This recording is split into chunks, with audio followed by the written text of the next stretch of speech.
Buenos días. Primero un agradecimiento a las autoridades de la casa por la invitación y la oportunidad de dar un poco la visión del sector. Es un poco complicado cuando uno llega después de varios oradores que ya han hablado del mercado, entonces es un poco, algunas cosas se van a repetir. La idea con la que armé esta presentación es un poco ver un breve pantallazo de los últimos 20 años en Argentina, qué es lo que pasó, y hacer el empalme de las últimas 2 o 3 campañas que los chicos mencionaron y en qué situación estamos hoy y alguna idea de perspectiva de mercado para la próxima campaña y algunas consideraciones finales.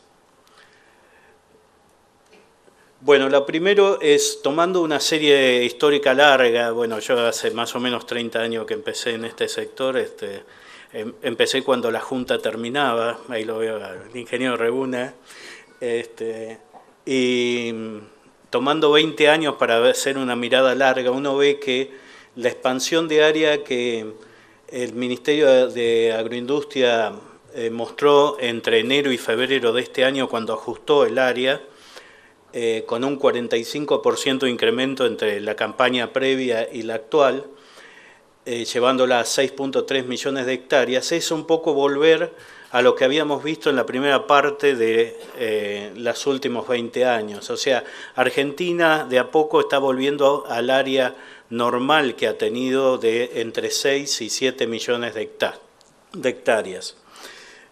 Con lo cual, no es que estamos yendo en primer lugar hacia una expansión enorme o algo que no hemos visto previamente, sino que estamos volviendo a la normalidad como primer concepto.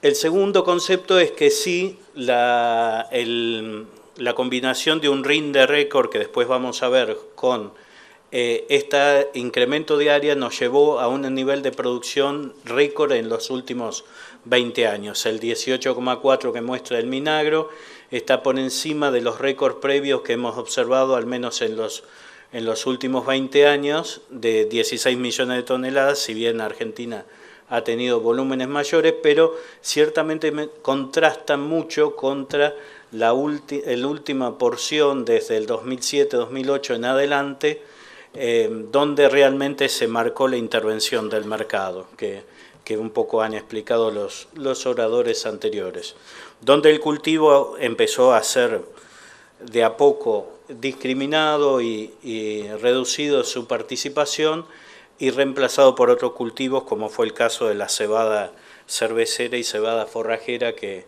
mencionaban los chicos en el panel previo. Me pareció interesante marcar esto de rendimiento. En el caso de esta campaña, el Minagro está cerrando con 3.300 kilos de rendimiento. Es el segundo rendimiento como máximo histórico de la serie de 20 años. Lo que es interesante marcar también que, por otro lado, a pesar de toda la discriminación que sufrió este cultivo, el rinde tendencia que marca ahí marca un crecimiento en los rindes en los últimos 20 años, y eso se debe a que, más allá de la mayor o menor tecnología que el productor pudo aplicar en cada oportunidad, ha habido un desarrollo tecnológico a nivel de variedades genéticas que fue llevado adelante en la mayoría de los casos por industria nacional. Y es algo que David señaló y que nosotros nos gusta señalar también en Argentrigo, que merece reconocimiento más allá de la discusión de Monsanto sí o Monsanto no. Acá estamos discutiendo si retribuimos a la industria nacional. Uno de los componentes que se vio más afectado en los últimos años fue el tema de la calidad. Acá esto está sacado del sitio web de Trigo Argentino, es un libro que se produce en papel todos los años y que da los promedios a nivel nacional. Esto está hecho en base seca, o sea, difiere un poco con las normas de comercialización que se hacen tal cual, o 13,5 de humedad. Ustedes verán que en las últimas campañas la calidad del trigo argentino se destruyó y eso nos llevó a padecer un problema no menor en la colocación de este tipo de materiales que ahora vamos a ver. Esto está hecho hasta la 15-16, que es los datos que teníamos. La 16-17 muestra, por los datos de las distintas cámaras, una mejora con respecto a este mínimo histórico que tenemos acá, pero todavía con algunos inconvenientes por ese rinde máximo que tuvimos en la campaña. Esta es la comparación, es un muy buen trabajo de la Bolsa de Córdoba con el INTA, en análisis del balance nutricional de la provincia. La provincia de Córdoba este año produjo 4 millones de toneladas, hubo una expansión del cultivo muy interesante. Y acá se ve claramente que a pesar de que el productor invirtió en fertilización y en tecnología, no alcanzó a compensar, dado los mayores rindes, el balance nutricional. Venía de una campaña muy pobre, pero este año, aún habiendo fertilizado, los rindes que obtuvieron llevaron a que la parte de calidad se recuperó, pero le faltó. Y es algo a tener en cuenta en los años a seguir. Creo que son las dos cosas que Argentina va a tener que hacer hincapié en la mejora de la calidad de trigo. Uno es el aspecto varietal, el otro es el aspecto de manejo de cultivo, la nutrición. Está obtenido del último informe mensual del Minagro, como en cifras oficiales.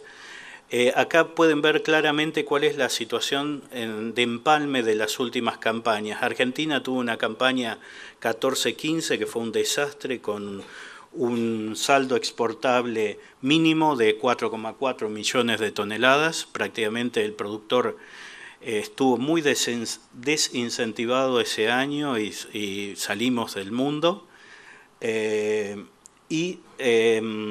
Otra cosa importante que yo señalé ahí es que en esa campaña hubo un carry out o un stock final de 4,5 millones de toneladas, de los cuales la mayoría era de baja calidad.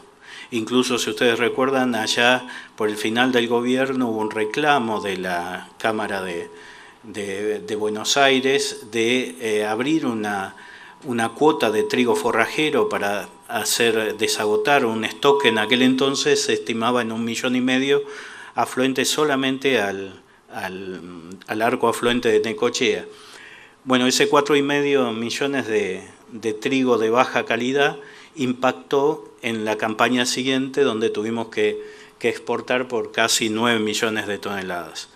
Y después tenemos la campaña actual, que ingresa ya habiendo limpiado ese excedente con un stock inicial más razonable y un saldo exportable que, en función de la estimación oficial, daría para alrededor de 11 millones de toneladas. Esto lo puse acá para señalarles, esto está tomado del transporte de embarque de granos del Minagro, el año 2015, el año 2016. Ustedes ven el año 2015, 18 destinos, prácticamente salimos del mundo. Es la campaña que yo mencionaba de la 14-15. La campaña siguiente volvimos con 37 destinos, pero tuvimos que llevar al mundo todo el trigo de baja calidad que nos había quedado, y tuvimos el problema de colocación. Para reflejarlo mejor, yo les traje aquí cuál fue la distribución de los ROEs o de las declaraciones juradas de exportación, y de todos los números que ustedes ven acá, que está hecho por exportador, lo que pueden ver son dos números interesantes, y es que en la campaña 15-16, 2/3 partes de esa campaña se exportaron como trigo baja proteína, y solo 1/3 como trigo pan. Eso muestra las claras del esfuerzo que hubo que hacer de colocarlo y lo que se resintió esa campaña en tema de precios. Y esto es un poco el panorama de la campaña actual. Esto no lo hice en bases oficiales, son base de la INASP, porque todavía no hay cifras oficiales de transporte de embarque de granos. Y los diferencié por los 3 corredores principales. El upriver es la zona afluente al Paraná, Bahía Blanca y Necochea, Y es interesante ver el ritmo de comercialización de esta campaña, si estamos hablando de 11 millones de saldo exportable, base cifras oficiales, ya 7,5 millones de toneladas han sido exportadas o están en el line-up de barcos de abril incluido para salir del país. Y otra cosa interesante para señalarles acá es un poco la importancia que tuvo la porción upriver. 5,5 millones de lo exportado salió por upriver. Y eso se debe al crecimiento del cultivo en la zona de influencia y un poco lo que se mencionaba acá en otras presentaciones, donde el productor lo utiliza como un puente financiero a fin de año. Ese productor vendió rápidamente el trigo y bueno, digamos, los exportadores se vieron en la obligación de generar un programa de exportación importante en los primeros meses, porque justamente las terminales de upriver no son las mejores preparadas para manejo de granos, y entonces hay que empezar a hacer espacio cuando llega marzo al maíz, por ejemplo, y después en abril, ni que hablar, viene la soja, con lo cual, como decimos nosotros, a todo lo que no es soja lo tiran al río, ¿no? Esto es interesante ver también, porque la expansión de cultivos que estamos viendo a nivel país, en el caso de maíz, en el caso de soja para el largo plazo, hay una importante proyección de esa expansión que se da en la zona afluente a upriver. Entonces, eso explica también las noticias que ustedes están viendo de inversiones en logística que están haciendo algunas empresas con nuevos puertos digamos, sobre el río Paraná. Ese es uno de los cuellos de botella que señalaron los chicos en la presentación anterior, que en parte el sector ya se está empezando a preparar para eso. Bueno, acá realmente parecen hormigas, pero simplemente señalarles que volvimos a más de 35 destinos, con una campaña que ya no está en los niveles de calidad desastrosa que tuvimos cuando tuvimos que salir con 37 destinos. El primer destino que aparece ahí está ordenado de mayor a menor, está hecho base los embarques, line-up por barcos. Son aproximadamente 2 millones de toneladas ya embarcadas a Brasil. Hemos recuperado Brasil como principal cliente, y después siguen otros como Argelia y otros destinos que, digamos, estaban en la historia argentina como clientes para trigo pan. De hecho, todos los ROEs, o bueno, ahora ya no hay ROEs, sino licencias de exportación que se obtuvieron, no hubo necesidad de ir con trigo baja proteína o mal llamado forrajero, ¿no? Todo salió dentro del estándar de trigo pan.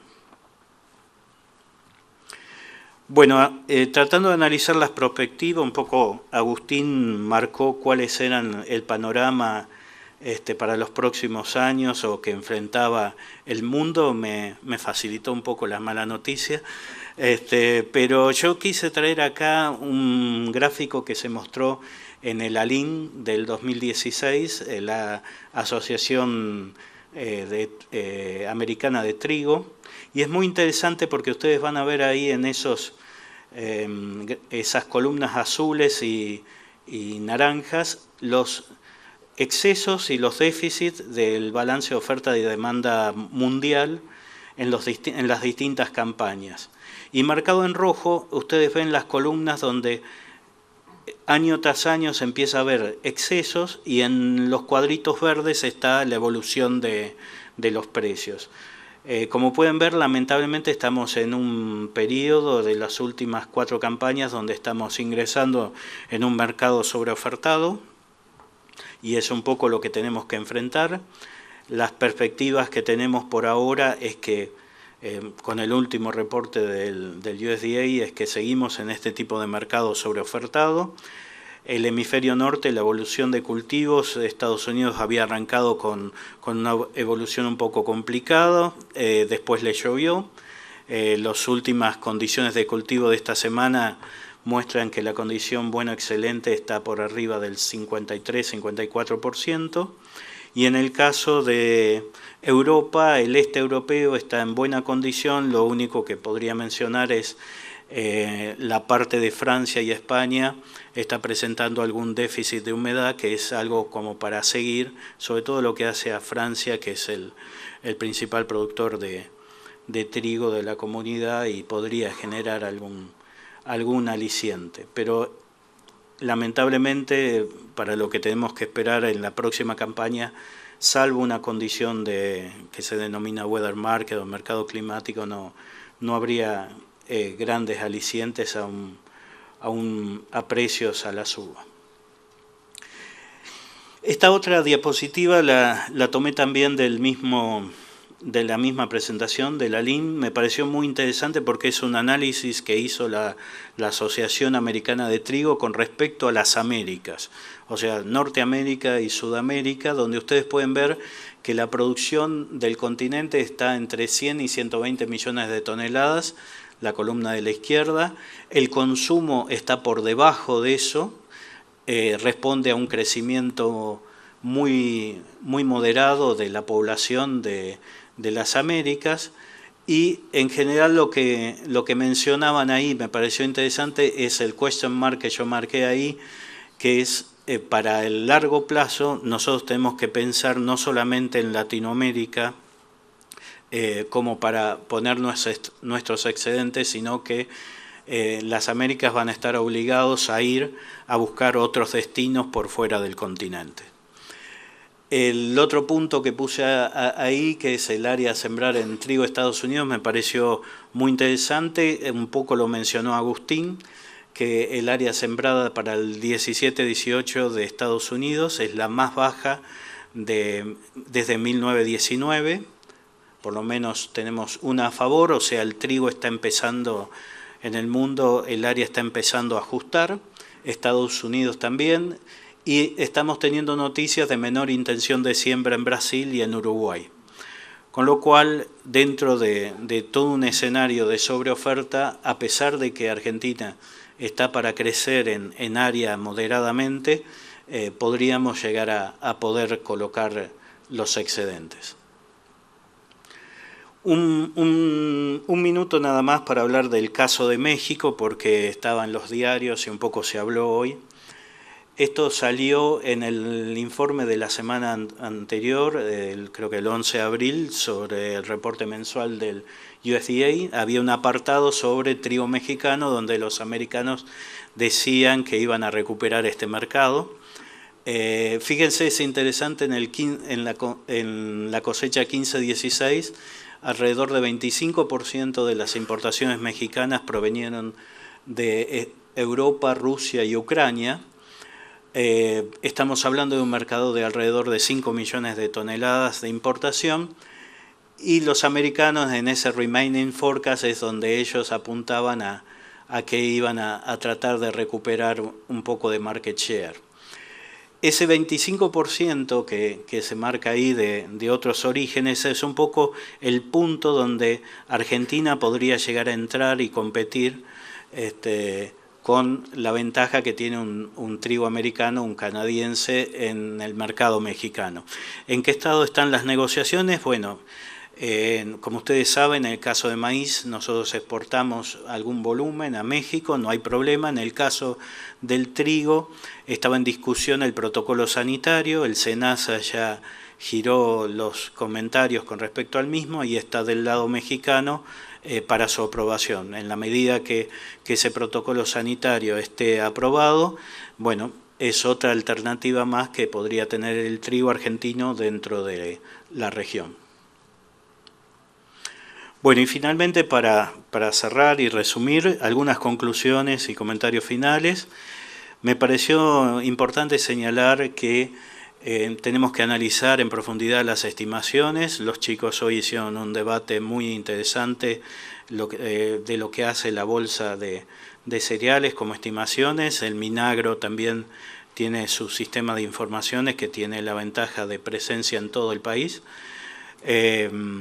Tenemos una dispersión de estimaciones que creo que con el tiempo deberíamos tratar de profundizar el análisis, porque la misma está más focalizada en área sembrada más que en el rinde. Entonces hay elementos hoy día como los que mencionaron los chicos del departamento de estimaciones de fotosatelitales, como la CONAE, que expuso en Expoagro este año el proyecto SAOCOM, que es un proyecto de 4 satélites italianos y 2 satélites argentinos que van a ser lanzados en los próximos años, que permitirían hacer imágenes de radar, que tienen la ventaja de no tener la limitación de cobertura nubosa que tiene el Landsat, por ejemplo, y con una periodicidad de pasada mucho mayor. Creo que en la medida que todos los sistemas de estimaciones se vayan refinando, es muy importante tener un número veraz o lo más cercano a la realidad de la estimación de producción de Argentina, porque en el caso nuestro como sector, fundamentalmente el tamaño de cosecha determina el saldo exportable. En el caso de leyes, el segundo punto hace mención a que está todavía en deuda la promulgación de la ley de semillas. Me acuerdo en la reunión que hicimos en Argentrigo el año pasado, Guillermo Bernaudo, como jefe de gabinete del Ministerio de Agroindustria, se comprometió a que en abril el proyecto entraba nuevamente a ser tratado. Bueno, estamos en abril, y me parece que es muy importante, sobre todo para la retribución a los productores, a los criadores de origen nacional que han sostenido este cultivo. Después también en el tercer punto está el tema de la ley de suelos. La ley de suelos era una ley llamada ley de fertilizantes, o por algunos, tenía media sanción, pero lamentablemente por falta de tratamiento ha perdido estado parlamentario, con lo cual hay que volver a reintroducirla, y justamente lo que hacía esa ley de suelos, dentro de todos los parámetros, era incentivar la fertilización de los cultivos. Entonces, justamente la parte genética y la parte de fertilizante es lo que son los dos pilares que van a generar la ventaja competitiva del cultivo, y entonces es importante que al menos el gobierno en esto vuelva a pensarlo y a trabajar en ello. Finalmente, habiendo removido las retenciones y liberando el comercio, un poco lo que se ha hablado acá, creo que el productor tiene que empezar a pensar en otras herramientas. La vez pasada en Córdoba, en una reunión de Agrovoz, un análisis de un analista explicaba que el margen producido por el productor, el margen bruto, era mucho menor que el margen que podía hacer el productor en la parte de comercialización tranqueras afuera. Creo que habiendo resuelto la primera parte, la segunda parte es lo que queda pendiente. El CIO Granos hoy todavía no está siendo reconocido por todos los productores. Creo que es algo que deberían investigarlo un poquito más. Es una herramienta muy buena, de mucha aplicación. Dentro de todo lo que dejó el gobierno anterior, es una de las pocas cosas interesantes. Se habló ya de mercados a términos. Creemos que un poco el pase que hoy mostraba Raúl, se vio este mercado en este año, y fue la discusión en Argentrigo al menos, y es una herramienta que el productor puede utilizar. Financiación accesible, se mencionó también tasas relativamente bajas que hoy hay, con lo cual cada vez van quedando menos excusas para no ser eficientes en esa parte también. Y el productor ha demostrado ser eficiente en otros cultivos. Yo que estoy también en la parte sojera puedo dar testimonio. cómo nos hacen sudar a veces. Entonces también en la parte de trigo, de maíz, también pueden hacer uso de estas herramientas.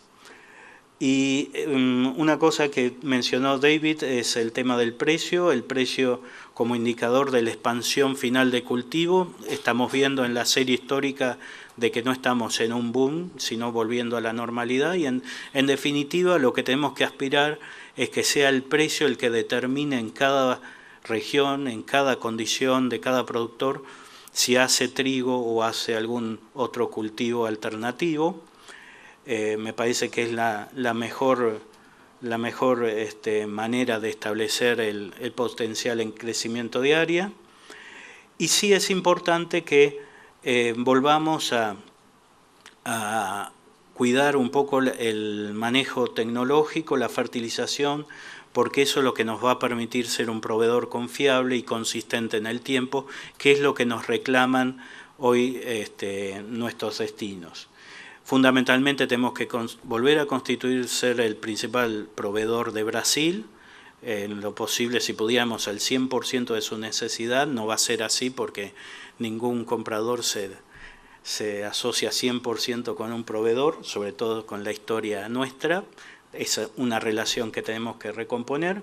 Países de Latinoamérica van a ser el próximo target por cercanía, y después fuera de la región desde ya lo vamos a necesitar, porque como veíamos los volúmenes van a pedir esa expansión.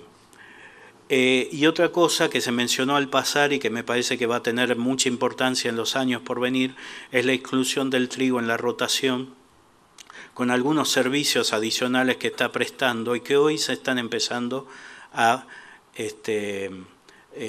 empezar a ser económicamente evidentes. El tema de malezas resistentes, el tema de manejo de napas freáticas en Córdoba, por ejemplo, es algo que ya está comprobado, y el manejo de control de erosión. Por todas esas condiciones creo que hay algunos pick-ups, como decimos nosotros, adicionales en la rotación que el trigo deja más allá del cálculo de margen bruto. Bueno, esto es todo por hoy. Gracias.